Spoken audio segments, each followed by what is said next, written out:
పాత్రికేయ మిత్రులందరికీ ముందుగా నా నమస్కారాలు నేను తెలియజేసుకుంటున్నాను. ఇవాళ యాదృచ్ఛికం ఏమిటంటే మన్యం వీరుడు అల్లూరి సీతారామరాజు గారు వర్ధంతి. దేశం కోసం ఆంగ్లేయుల్ని ఎదిరించి పోరాడి దేశానికి స్వాతంత్రం తీసుకురావడానికి వారి జీవితాన్ని వారు అర్పించినటువంటి రోజు ఈరోజు. అటువంటి ఈ రోజున తెల్లవారుజామున 1:48 మన భారత సైన్యం పొరుగు దేశమైనటువంటి పాకిస్తాన్లోకి చొచ్చుకుని వెళ్ళి అక్కడ ఉన్నటువంటి ఉగ్ర స్థావరాన్ని ధ్వంసం చేసినటువంటి విషయం కూడా మనకి తెల్లవారుజామున నిద్ర లేవడంతో మనకు అందినటువంటి సందర్భం. దేశవ్యాప్తంగా కూడా చాలామంది ఈ యొక్క కార్యాచరణ ఏదైతే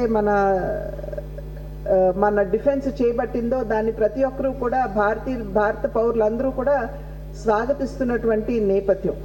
ఎందుకంటే ఉగ్రవాదం అన్నది అది చాలా వరకు ఇబ్బంది పెట్టేటువంటి విషయం అని చెప్పి దశాబ్దాల నుండి భారతదేశం ఎలుగెత్తి చెప్పినా కూడా వివిధ దేశాలు, ప్రపంచ దేశాలు ఏవైతే ఉన్నాయో ఉగ్రవాదాన్ని అక్నాలెడ్జ్ చేసేటువంటి పరిస్థితి ప్రపంచంలో లేదు. అయితే ఎప్పుడైతే అమెరికా మీద 9/11 దాడి జరిగిందో ఆనాటి నుండి ఉగ్రవాదం అన్నది ఖచ్చితంగా ప్రపంచ దేశాలన్నీ కూడా దాన్ని ఒక రకంగా తిప్పికొట్టవలసినటువంటి అంశం అని చెప్పి ప్రపంచ దేశాలన్నీ కూడా గుర్తించడం జరిగింది. ప్రధానంగా 2014వ సంవత్సరానికి ముందు మన పొరుగు దేశమైనటువంటి పాకిస్తాన్ నుండి ఉగ్రవాదులు మన దేశంలోకి చొచ్చుకుని వచ్చి మన